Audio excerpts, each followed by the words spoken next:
How to favorite items in Terraria. So to favorite an item in Terraria, the method depends on your platform. So on PC, what you need to do is just basically hold Alt key on your keyboard, then left click on that particular item in your inventory. So let's try it. Alt, then left click.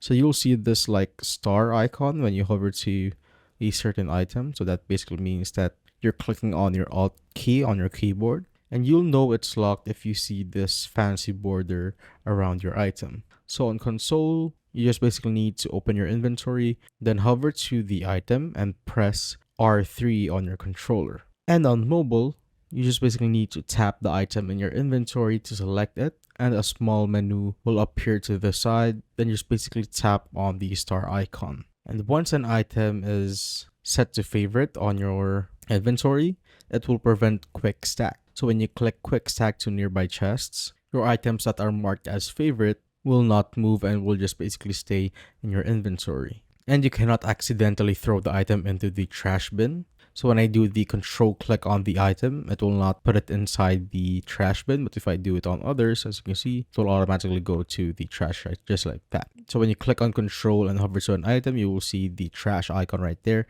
But if I hover to the item marked as favorite, as you can see, the trash icon is not visible. And when an item is locked, it will prevent you from accidentally throwing an item out of your inventory just like that. So as you can see, you can throw it, but for others, you'll just basically throw it just like that. But if an item is locked, you will not accidentally throw it or anything. And that is how you basically favorite items in Terraria.